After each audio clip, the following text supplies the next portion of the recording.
me suis personnellement impliqué en acceptant que le lauréat du concours One Day With, organisé par My Job Glasses, partage une journée emblématique d'amiral, une journée de chef d'état-major de la marine à mes côtés.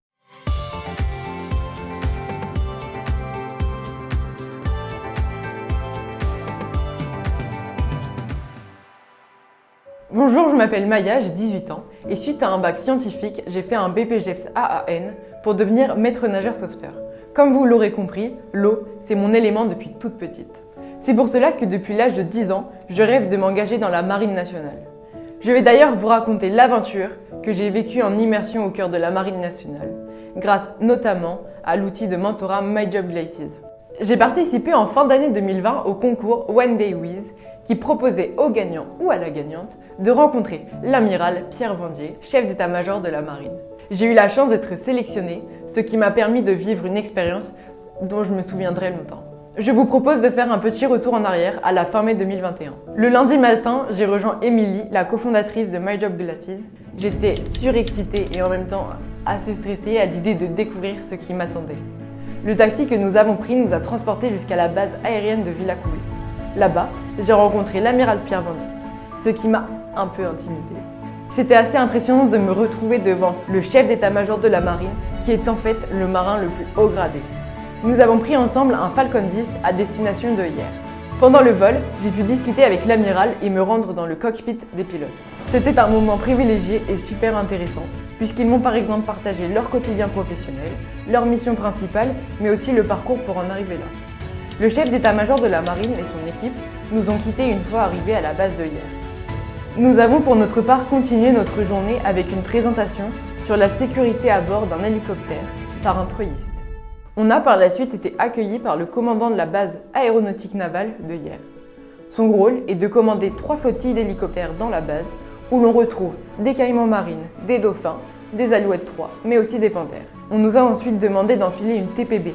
C'est une tenue de protection de base. C'est la tenue que portent les marins lorsqu'ils sont à bord de leur bâtiment en mer.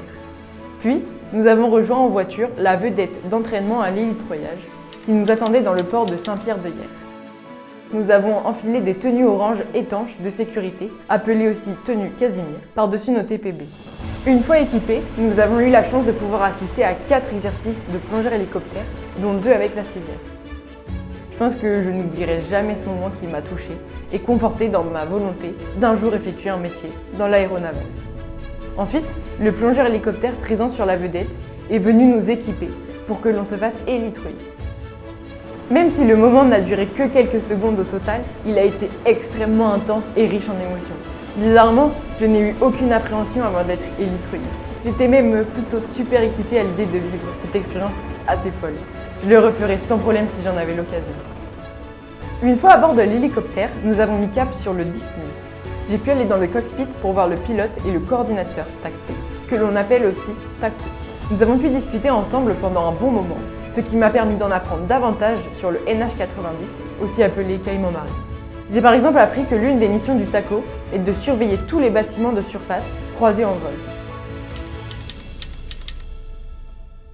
Arrivés sur le Dixmude, qui est un PHA, c'est-à-dire un porte-hélicoptère amphibie, nous avons été accueillis par Arnaud, le commissaire du bâtiment, et Céleste, une aspirant en VOA. Nous avons effectué ensemble une visite complète du PHA, ce qui était assez impressionnant dans la mesure où il fait 199 mètres de long sur 32 de large et 57 mètres de haut, pour un total de 10 étages accessibles à tous. Nous avons pu échanger avec plusieurs marins, dont la médecin du bord. Elle nous a expliqué qu'elle pouvait effectuer quasiment tout type d'opération et que son service était super bien équipé, un vrai hôpital flottant. Au moment où nous avons rejoint le Dixmude, il était en mission Scranville. De nombreux véhicules de l'armée de terre étaient donc présents dans le PHA. Durant la visite du bâtiment, nous avons visité le RADI. C'est l'espace dans lequel on retrouve 3 bateaux qui permettent de débarquer les véhicules de l'armée de terre et certains membres de l'équipage. Les DAR, pour engins de débarquement amphibie rapide, et 2 plus petits. Durant toute la nuit, les bateaux se sont relayés afin d'aller chercher tous les véhicules et tout le personnel relié à l'exercice pour effectuer le débarquement sur l'une des plages de la mer Méditerranée. Nous avons poursuivi la visite en nous rendant dans les cuisines. J'y ai appris beaucoup de choses, comme le fait que le bâtiment est entièrement ravitaillé avant chaque départ en mission, et que l'une des particularités du Dixmude est que les plats sont toujours préparés la veille pour le lendemain. Nous sommes aussi passés par la boulangerie, qui était tout aussi bien équipée qu'une boulangerie civile à terre, ce qui était vraiment remarquable.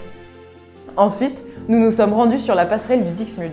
Nous avons pu admirer des atterrissages d'hélicoptères de l'armée de terre de très près. Nous y avons fait la connaissance de Caroline, la chef de car, qui nous a renseignés sur tous les métiers exercés sur la passerelle. Elle nous a aussi présenté son parcours qui était assez atypique. Nous avons ensuite fait la connaissance de Philippe, qui est énergue, c'est-à-dire qu'il est responsable de la sécurité incendie et avarie de combat.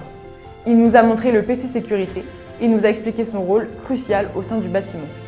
Pour nous montrer son importance, il nous a même emmenés dans la salle des machines. C'était quand même intéressant de découvrir cette partie, dont on parle peu, mais qui est pourtant le cœur du navire.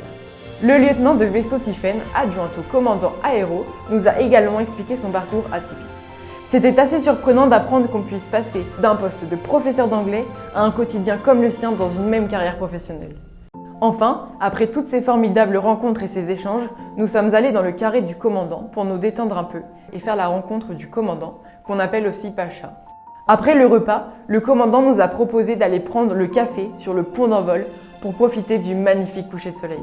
Ce moment était très touchant et assez difficile à retranscrire avec des mots. Ce qui est sûr, c'est qu'il a clairement renforcé ma volonté d'intégrer la Marine nationale. Nous avons fini par aller nous coucher, sachant que nous devions nous réveiller à 2h30 du matin pour vivre une nouvelle expérience. Nous étions attendus à 3h au radier pour participer à l'exercice Scranville. Malheureusement, nous n'en avons pas eu la possibilité. La mer était rouge. Cela veut dire qu'il y avait un danger qui empêchait les dards de sortir à ce moment-là. Mais par chance, aux alentours de 4h du matin, le Pacha nous a proposé une visite guidée privée. On a commencé par assister au départ de l'Edar, puis nous sommes allés à la veille. Nous avons pu échanger avec de nombreux marins alors que le bateau était en mode nuit. Une lumière rouge était présente dans les couloirs et la passerelle était éteinte.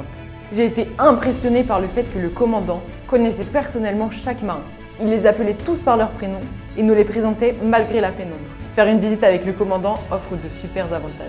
45 minutes plus tard, nous nous sommes retrouvés dans le carré du commandant pour prendre un petit déjeuner bien mérité et très bon comme le veut la tradition. Avant d'enfiler de nouveau les tenues étanches orange pour reprendre l'hélico, le commandant nous a offert à Émilie et moi un cadeau, mais également un écusson du Dixmude. Il nous a expliqué sa signification. Un caïman marine est venu nous chercher 10 minutes plus tard pour que nous fassions le trajet du Dixmude à la base de Toulon. Une fois arrivés à la base, 1 heure plus tard, nous devions assister à une cérémonie au bataillon des fusiliers marins des Troyas. Après avoir passé en revue les troupes, l'amiral Pierre Vendier a pris la parole devant tout le bataillon. Par la suite, nous avons été voir 2 exercices effectués par des fusiliers marins. Le premier était une simulation d'abordage dans ce qu'ils appellent le fake cargo, avec un maître chien et son berger allemand, très bien équipé d'ailleurs. Et le second, très impressionnant, comportait une descente en corde lisse de 6 fusiliers marins depuis 2 panthères. J'ai aussi pu échanger avec une femme fusilier marin. J'ai appris qu'il y avait 4 femmes dans le bataillon. Suite à ça, nous nous sommes rendus à Alphen, qui est la force d'action navale. L'amiral Vendier y donnait une allocution à destination des futurs commandants.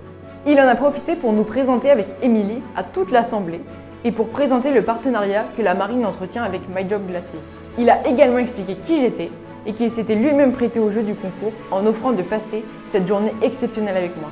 J'avoue que ce moment m'a impressionnée et intimidée car c'était la première fois que je me retrouvais entourée d'autant de futurs commandants et tous avaient les yeux rivés sur nous. Par la suite, nous avons rejoint l'escadrille des sous-marins nucléaires d'attaque, les SNA. Par chance, nous avons pu visiter le Casabianca de classe Ruby car il était à quai. C'était la première fois que j'entrais dans un sous-marin. Après avoir descendu l'échelle, j'ai découvert un lieu assez étroit où cohabite un équipage de 70 sous-mariniers. C'est le commandant en second du Casabianca qui nous a fait la visite. Et il était tellement passionné et nous racontait de telles expériences que la visite a duré le double du temps prévu. Mais nous n'étions pas pressés de partir. J'ai même eu l'occasion de pouvoir regarder dans le périscope pour observer le quai. Ce fut un moment particulièrement riche en émotions, à l'image de tous les instants vécus durant ces 48 heures en immersion dans la Marine nationale. Je suis rentrée chez moi le lendemain avec des étoiles plein les yeux, impatiente de recommencer. Mais je savais que l'aventure ne s'arrêtait pas là. Un nouveau rendez-vous était à venir fin juillet pour un petit déjeuner dans la résidence de l'amiral afin de débriefer avec lui de ces 2 journées inoubliables. Nous étions donc ce matin chez l'amiral Vendier en compagnie du DPMM, le DRH de la marine et du commandant Sanson qui dirige le service de recrutement de la marine. Je me rends compte que très peu de personnes ont eu la chance de pouvoir vivre ce que j'ai vécu et je remercie la Marine nationale pour avoir organisé tous ces moments merveilleux, ainsi que My Job Glasses pour avoir rendu cela possible grâce à ce concours. J'en profite aussi pour saluer les 6 marins rencontrés via My Job Glasses qui m'ont accordé du temps pour me raconter leur parcours et me conseiller sur mon avenir. Grâce à eux, je suis convaincue que la Marine nationale est le bon choix pour moi. Un rêve qui deviendra, je l'espère, très vite réalité. J'ai échangé avec de nombreux marins pour m'aider à trouver le métier qui me convient au sein de la Marine nationale. Alors que je m'orientais vers le métier de marin-pompier, ces discussions m'ont permis de suivre mon rêve en comprenant que pilote est aussi accessible si l'on s'en donne les moyens et qu'on est motivé. Et les 2 amiraux me l'ont confirmé ce matin. Le parcours est long, mais possible pour qui est motivé et saura garder cette motivation. Et croyez-moi, motivé, je le suis vraiment. Ces 2 jours m'ont donc permis de valider mon rêve. Et il ne me reste plus qu'à travailler dur pour le réaliser. Si je devais retenir qu'une chose de cette aventure, c'est que l'ensemble des marins avec qui j'ai pu échanger ont une façon de parler de leur métier et de leur parcours qui transpire vraiment la passion. Ils font preuve de beaucoup de dévouement et c'était magique d'arriver à ressentir à chaque fois leurs émotions. C'était infiniment touchant et inspirant. J'ai donc hâte de me lancer pour pouvoir continuer à vivre des moments tels que ceux-ci au cours de ma future carrière. J'espère qu'à travers mes mots et ces magnifiques images, vous avez pu vivre un peu cette incroyable aventure. Je vous invite à croire en vos rêves et vous encourage à aller parler avec des professionnels pour vous aussi trouver votre voie. Bonne chance à tous et à bientôt.